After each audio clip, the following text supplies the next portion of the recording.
I want to take you back to when you were growing up. Your father drove a bus for the city. Right. Your mom was a document clerk. Right. You lived in the projects in Pensacola, Florida. Right. How aware were you of how little money your family had when you were growing up? I wasn't that aware at all, to be honest with you, because how can you be aware of something when you've never been exposed to the other? Your experience in life is only limited to your knowledge base. And my knowledge base right there, I felt like I had the world. I was comfortable with that. And then Charlie Egger blew it wide open. and by doing such, it really elevated my mind to the possibilities. And that being your coach? My coach when I was 12 years old. When I stayed over his house, and their house was 3,600 square feet, and I thought it was a pretty good big house at that time, I got a chance to see how others lived and how we lived. There was nothing wrong with the way we live outside of not knowing that there was something different. But that changed. My mom and dad was able to move us out, and my grandfather was very instrumental in helping us do such. And we moved into our own home. So, but seeing that and realizing that that too is attainable gave me fuel to want to go and do good. And I think that's the problem with some of our kids right now. They're limited in their thinking because they're not exposed to really what the possibilities are.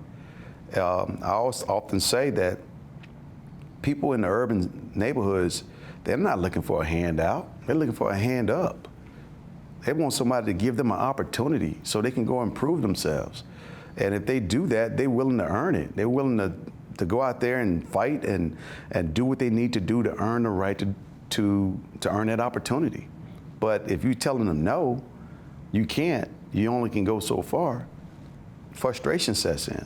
You lived in a 2-bedroom home with your parents, your 3 brothers, your 2 sisters. I'd imagine Actually, it was a 3-bedroom home. My sister had her own room, and then my 3 brothers and I, we all slept in the same room. That was nice.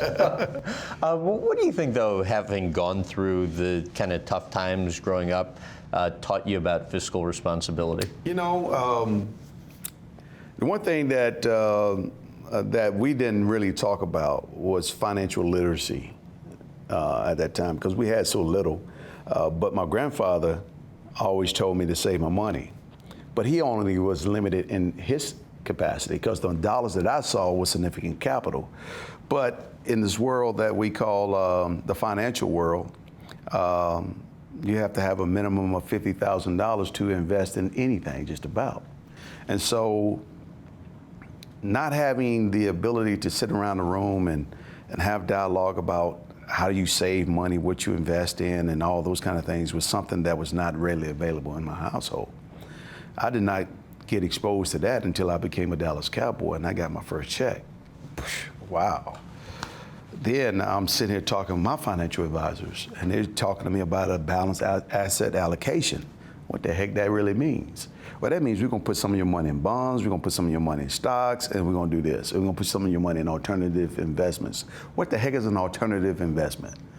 Okay, it's a little bit more riskier than stocks and bonds. Okay, real estate, venture capital kind of stuff, et cetera, et cetera. That's really what it truly meant. And understanding what that situation was all about helped me understand truly that it's not all about how hard you work, sometimes it's about how smart you work. And at the end of the day, your money can truly work as hard as you can and work even smarter than you can in some cases.